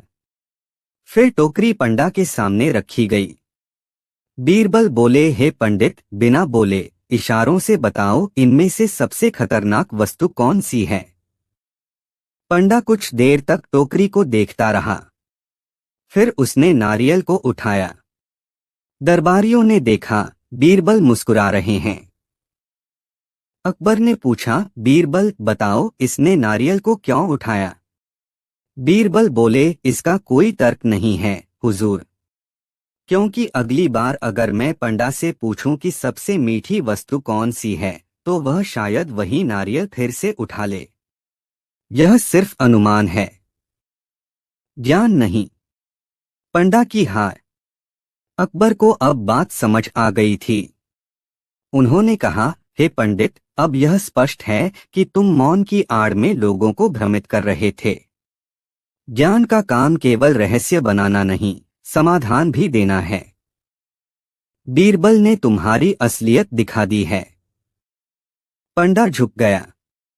उसने धीरे से अपनी आवाज में कहा, मैं स्वीकार करता हूं कि मैं पराजित हुआ, पर यह प्रयोग इसलिए किया था ताकि लोग देख सकें कि शब्दों से ज्यादा लोग भ्रम से कैसे प्रभावित होते हैं। अकबर बोले, संदेश अच्छा था, पर मार्ग गलत। अब बोलो, क्या दंड स्वीकार करोगे? पंडा बोला, हुजूर, मुझे कोई दंड नहीं चाहिए, पर मैं वचन देता हूं, अब मैं अपनी विद्या को सही रूप में प्रयोग करूंगा, मौन नहीं, संवाद से। दरबार में ठहाका। बीरबल ने मुस्कुराकर कहा, मौन अच्छा है, लेकिन केवल तब जब आप सचमुच कुछ जानने योग्य कहने की स्थिति में नहीं हो। सारे दरबार में ठहाका गूंज उठा। अकबर ने बीरबल को गले लगाया और कहा, तुम्हारी बुद्धि फिर एक बार विजयी हुई मित्र। एक बार की बात है, बादशाह अकबर का दरबार अपने शबाब पर था।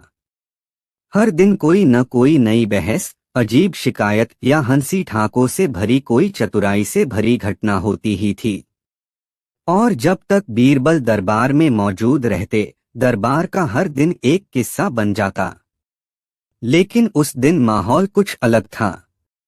दरबार में अचानक एक नया मंत्री पेश हुआ। नाम था मंत्री चंद्रशेखर। दक्षिण के किसी रजवाड़े से आए थे, एक तेज तर्रार और घमंडी किस्म के विद्वान। सिर पर जरा टेढ़ी पगड़ी, चाल में घमंड और आवाज में अहंकार। जैसे ही उन्होंने दरबार में प्रवेश किया, उन्होंने एक गहरी झुकाव के साथ अकबर को सलाम किया और फिर बोले, जहां पनाह, आपने तो बीरबल को सबसे चतुर बताया है, लेकिन मैंने ऐसे ऐसे सवाल हल किए हैं जो विद्वान भी छोड़ देते हैं। क्या बीरबल मेरी चुनौती स्वीकार करेगा? दरबार में फुसफुसाहटें शुरू हो गईं। अकबर ने मुस्कुराते हुए कहा, बीरबल तो हर चुनौती के लिए तैयार रहते हैं। बताइए, आपकी चुनौती क्या है? बीरबल हमेशा की तरह मुस्कुराते हुए बोले, मंत्री जी, सवाल पूछिए, लेकिन ये याद रहे, जवाब अगर आपको शर्मिंदा कर दे तो बुरा मत मानिएगा। मंत्री चंद्रशेखर ने हाथ उठाया और गर्व से बोले, तो सुनिए मेरी पहली चुनौती, अगर बीरबल इतने चतुर हैं तो मुझे बताएं कि सच क्या होता है। दरबार एकदम शांत हो गया। कुछ दरबारी बोले, ये तो बड़ा दार्शनिक सवाल है, कुछ बोले इसका कोई एक जवाब नहीं हो सकता। लेकिन बीरबल ने धीरे से मुस्कुराकर कहा, मंत्री जी, जवाब मिलेगा। लेकिन मेरी भी एक शर्त है, जवाब कल मिलेगा, पर वो आपको खुद के अनुभव से समझ आएगा। अकबर ने इजाजत दे दी। अगले दिन की चालाकी। अगली सुबह मंत्री चंद्रशेखर को किसी ने बताया कि बादशाह ने उन्हें निजी बाग में आमंत्रित किया है। वो तैयार होकर पहुंचे। बाग में बहुत बड़ा पत्थर रखा था। बीरबल वहां पहले से मौजूद थे। बीरबल बोले, मंत्री जी, इस पत्थर को उठाकर इस चौक तक लाइए। मंत्री ने ताज्जुब से पूछा, क्यों? बीरबल बोले, क्योंकि आपने पूछा था, सच क्या है? मैं बताऊंगा, लेकिन इस पत्थर को पहले वहां तक ले जाइए। मंत्री ने जैसे तैसे पत्थर उठाया। पसीना पसीना होकर जब वो चौक तक पहुंचे तो बीरबल मुस्कुराते हुए बोले, मंत्री जी, अब बताइए, क्या ये पत्थर भारी था? मंत्री थका हुआ बोला, बहुत भारी था। बीरबल झुककर पत्थर के नीचे से एक लकड़ी निकाली और कहा, ये रही उस पत्थर को उठाने की छड़ी। अब उठाकर देखिए। पत्थर हल्का हो गया। मंत्री हैरान। बीरबल बोले, मंत्री जी, यही सच है, जब आप अपने अनुभव से कुछ महसूस करते हैं वो सच होता है। और जब सही साधन मिलते हैं तो वही सच आसान लगने लगता है। सच एक अनुभव है, बहस नहीं। दरबारियों ने तालियां बजा दी। अकबर मुस्कुराते हुए बोले, मंत्री जी, क्या आपको जवाब मिला? मंत्री चुप। लेकिन अहंकार अभी गया नहीं था।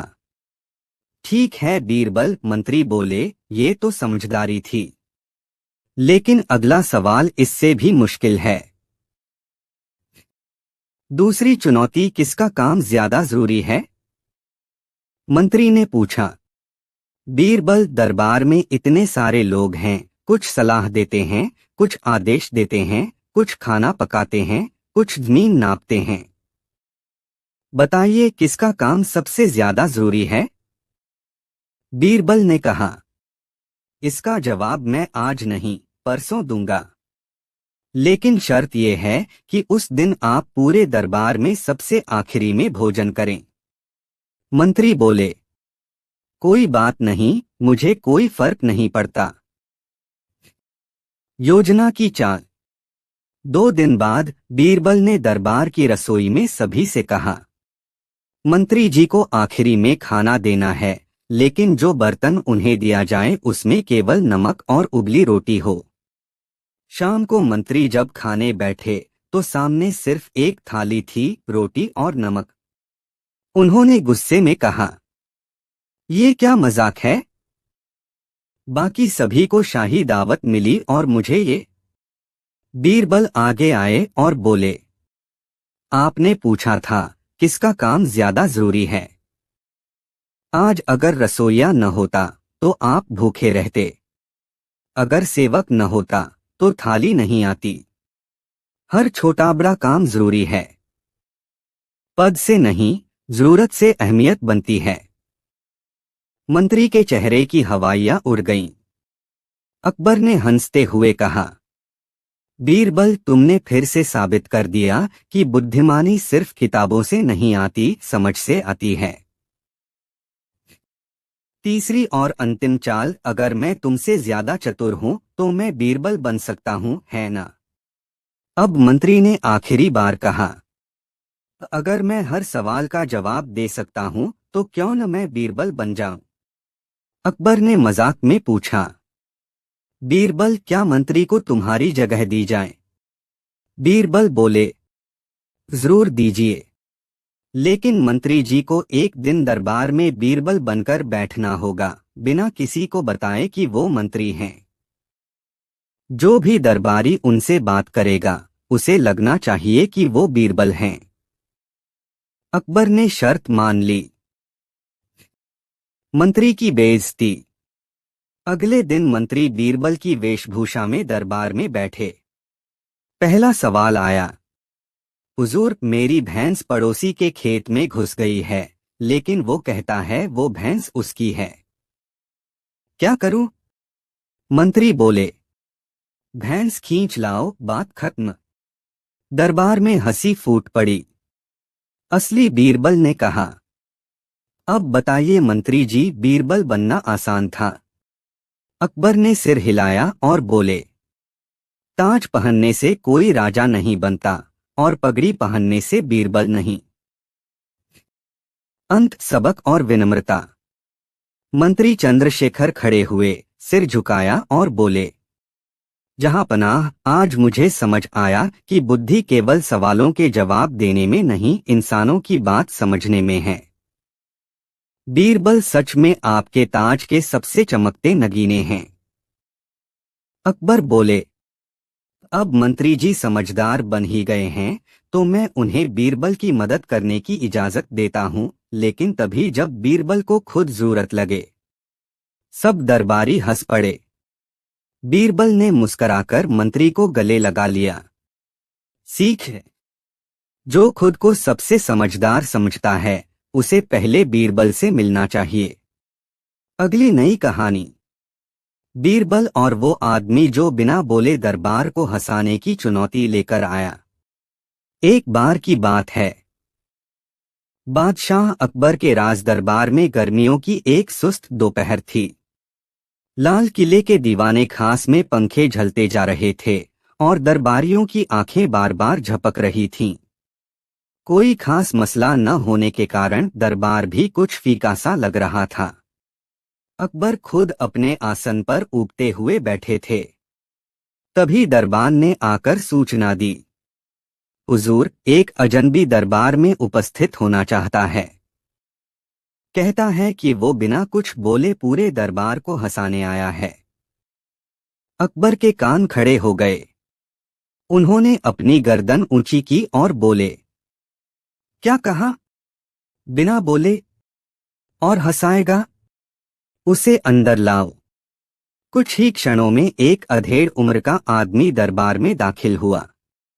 रंग सांवला, चेहरा शांत, सिर पर नीली पगड़ी, आंखों में चमक, पर मुंह से एक शब्द नहीं। उसने हाथ जोड़कर सबको नमस्कार किया और दरबार के बीचों बीच खड़ा हो गया। अकबर ने पूछा, तुम्हारा नाम? उसने कुछ नहीं कहा, बस मुस्कराया। अकबर ने दोबारा कहा, तुम कुछ बोलोगे नहीं? उसने सिर हिलाकर नहीं का इशारा किया। बीरबल, जो एक कोने में बैठे अपनी मूंछों को ताव दे रहे थे, उन्होंने दिलचस्पी से उस आदमी को देखा और धीमे से मुस्कराए। चुनौती की गंध उन्हें साफ आने लगी थी। अकबर ने कहा, ठीक है, दरबार की इजाजत है। यदि तुम बिना बोले हमें हंसा सको तो इनाम मिलेगा, और अगर असफल हुए तो एक दिन के लिए रसोई में झाड़ू लगानी पड़ेगी। दरबारी हंसे।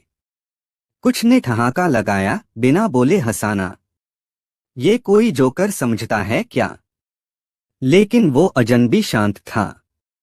उसने अपने कमरबंद से 3 अजीब चीजें निकाली, एक टूटी हुई चप्पल, एक नकली नाक और एक छोटा शीशा।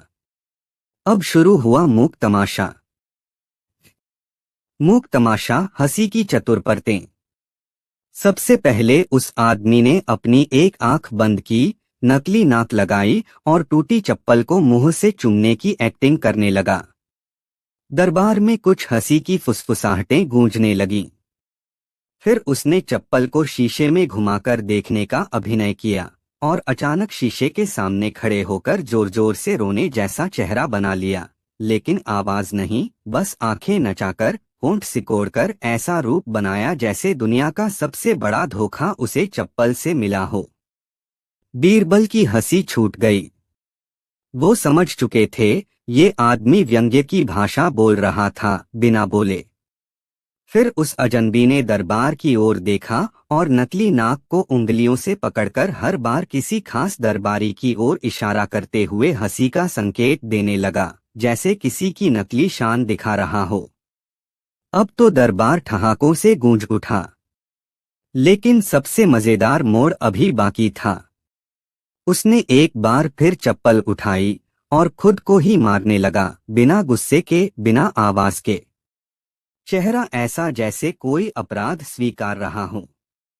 और फिर उसने उसी चप्पल को सिर पर ताज की तरह रख लिया। पूरा दरबार हंसी में लोटपोट हो गया। अकबर भी ठहाका मारकर हंसे और बोले, वाह, तुम तो बिना बोले शब्दों से ज्यादा कह गए। लेकिन अब बीरबल खड़े हुए और बोले, जहांपनाह, अब असली मजा तब आएगा जब हम समझेंगे कि ये हंसी सिर्फ तमाशा नहीं, एक बहुत गहरी बात कह रही थी। बीरबल की चीरफाड़, बिना बोले दिए गए कटाक्ष। बीरबल बोले, जहांपनाह, इस आदमी की चप्पल असल में जनता है, टूटी हुई, फिर भी सबसे काम की। नकली नाक दरबारियों का दिखावा है, बड़ी बड़ी बातें, लेकिन भीतर कुछ नहीं। और शीशा, वो समाज का आईना है जिसमें देखकर रोया जा सकता है, हंसा नहीं जा सकता। सारे दरबारी जो अभी हंस रहे थे, अब सोच में पड़ गए। बीरबल आगे बोले, और जब इसने खुद को चप्पल से मारा, वो असल में हम सभी पर कटाक्ष था। हम खुद को इतना विद्वान समझते हैं, पर असलियत में खुद से ही लड़ रहे होते हैं। अकबर मुस्कराए, तो तुम कह रहे हो कि ये आदमी एक दार्शनिक है, विदूषक नहीं? बीरबल बोले, यही तो कमाल है जहांपनाह, आज इसने साबित किया कि जब दुनिया शब्दों से ऊब जाती है तो इशारों में भी तलवार छुपी होती है। रहस्य खुला, वो आदमी कौन था? अकबर ने अब उस आदमी से पूछा, हमें बताओ, तुम कौन हो? उसने जेब से एक कागज निकाला। उसमें लिखा था, मेरा नाम है वाचाहीन। मैं एक कलाकार था। एक दिन मेरी आवाज चली गई, लेकिन मेरी बात नहीं। मैंने सोचा, अगर जिंदगी ने मुझसे बोलने की ताकत छीन ली तो क्या मैं अपनी बात कहना छोड़ दूं? नहीं। मैंने खुद को इशारों में ढाला, हंसी में बदला और दुनिया को सुनने से ज्यादा देखने की कला सिखाई।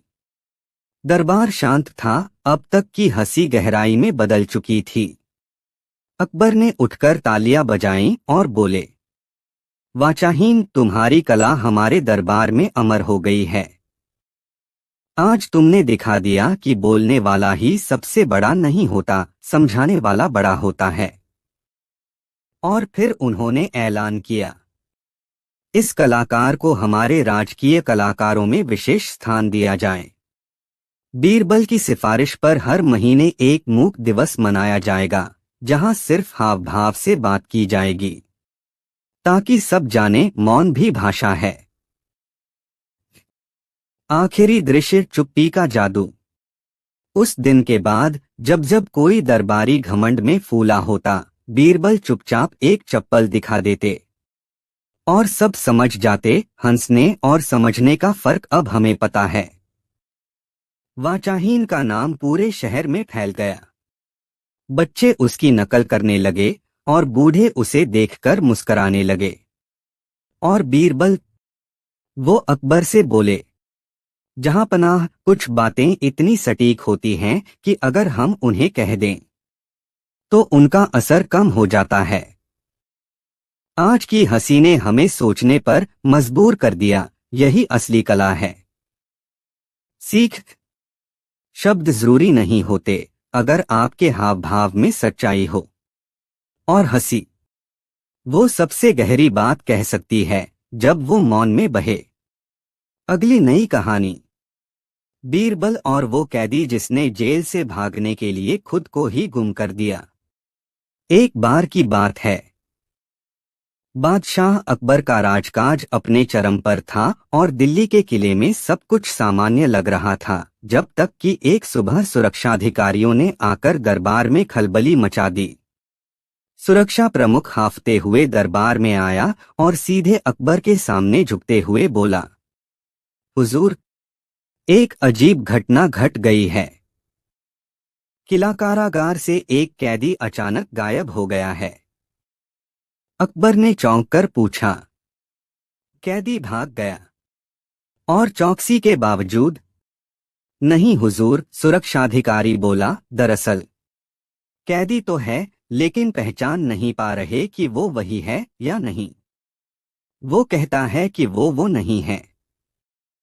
और सबसे अजीब बात, उसकी शक्ल हूबहू उसी गायब हुए कैदी जैसी है। पूरा दरबार सन्न रह गया। बीरबल ने अपनी आंखें संकरी की। क्या मतलब?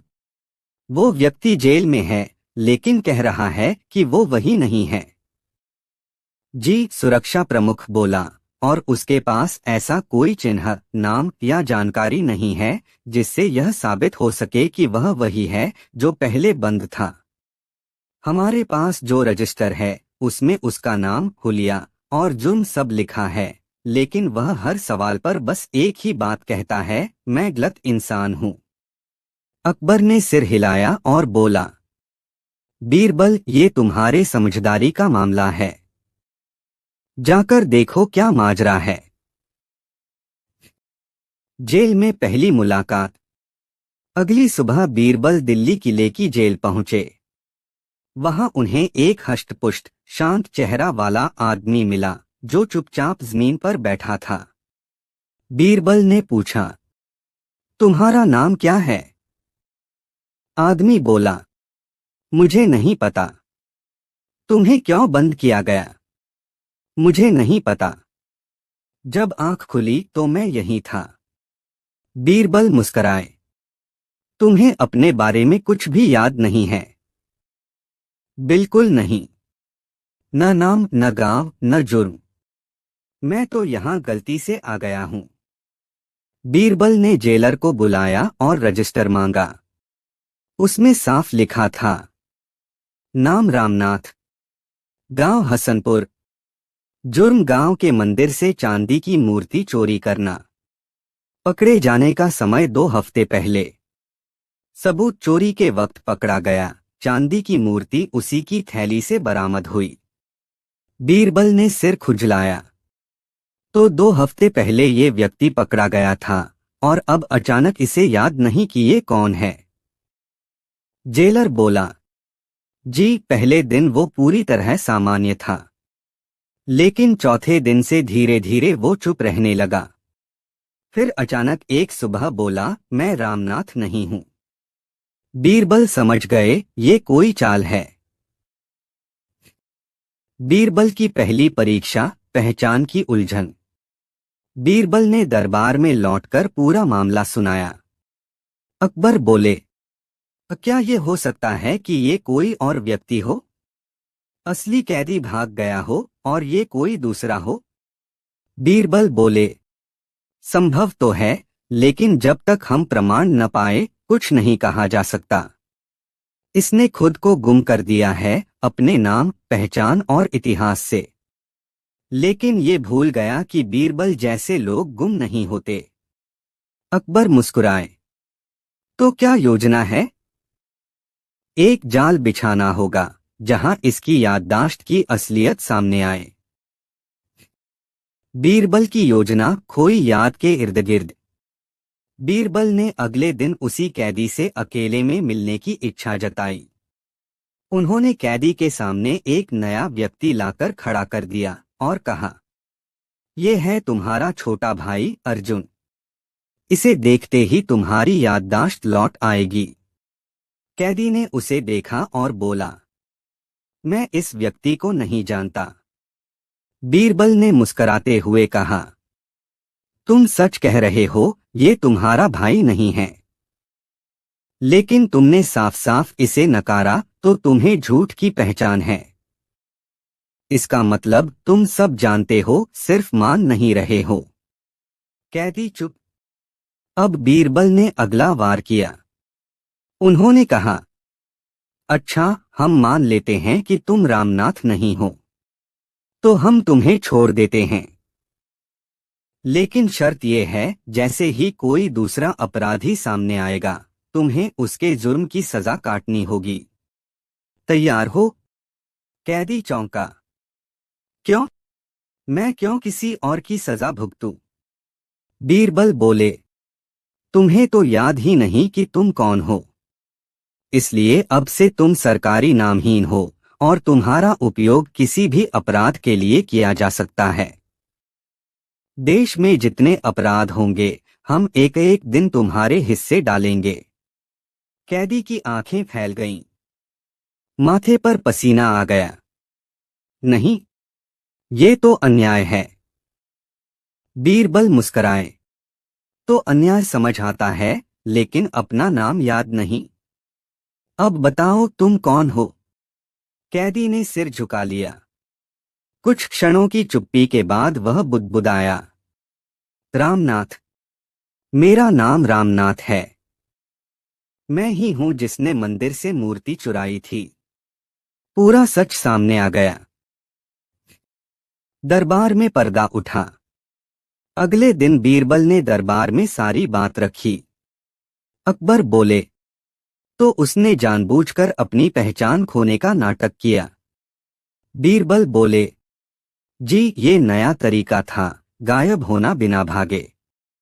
शरीर यहीं, लेकिन नाम, पहचान, इतिहास सब मिटा दिए। सोचिए, अगर ऐसा चलन बन जाए तो हर अपराधी खुद को गायब करके जेल में कानून को चकमा देगा। अकबर ने सिर हिलाया। बीरबल, तुमने फिर साबित किया कि चतुराई केवल चाल में नहीं, उसके जवाब में होती है। उस कैदी को सजा दी जाए, और इस नाटक के लिए दोगुनी। एक नई सजा, दिमागी सिखावन। बीरबल ने सुझाव दिया। हुजूर, मेरी राय में कैदी को 2 हफ्ते नामहीन बैरक में रखा जाए। वहां उसे हर दिन एक नई पहचान दी जाए, कभी बूटपालक, कभी रसोइया, कभी कवि। जब तक वो खुद से कहे, मुझे मेरा असली नाम चाहिए, तब तक उसका नाम नहीं लिखा जाए। अकबर ने जोर की हंसी हंसी और कहा, तुम तो इंसान का दिमाग खोल देते हो बीरबल। सजा मंजूर है। अंत का संवाद। कुछ दिन बाद बीरबल ने कैदी से पूछा, अब बताओ खुद को गुम करके क्या पाया? कैदी बोला, सिर्फ एक चीज की पहचान गुमाना आसान है, लेकिन ज़मीर से भागना नहीं। बीरबल मुस्कराए। बस यही समझना था। कभी कभी सबसे बड़ी भागदौड़ वो होती है जहां इंसान खुद से भागता है, लेकिन बीरबल जैसा कोई वहां आईना ले आता है। अगली नई कहानी। बीरबल और उस पंडित की चुनौती जिसने दरबार में झूठ को सच साबित कर दिया। एक बार की बात है।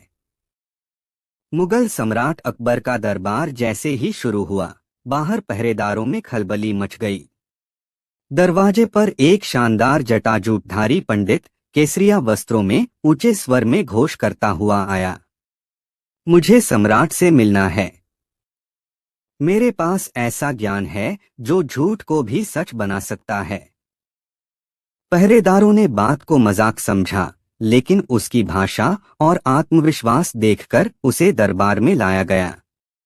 अकबर ने उसे देखा और बोले, पंडित जी, आप कौन हैं और किस उद्देश्य से दरबार आए हैं? पंडित ने अपनी जटाओं को पीछे किया, मुस्कराया और बोला, महाराज, मैं दक्षिण भारत के तथ्य तिरोहित मठ का महापंडित अंबिकानंद हूँ। मैंने वेदों, पुराणों और तर्कशास्त्रों में ऐसी सिद्धि पाई है कि मैं किसी भी झूठ को शास्त्र सम्मत तरीके से सच साबित कर सकता हूँ। दरबार में हंसी की हल्की फुहारें चलीं। लेकिन अकबर को रुचि हुई। अच्छा, तो क्या तुम किसी भी झूठ को सच साबित कर सकते हो? बिल्कुल महाराज। बीरबल उस दिन चुपचाप था, लेकिन उसकी आंखों में चमक आ गई थी।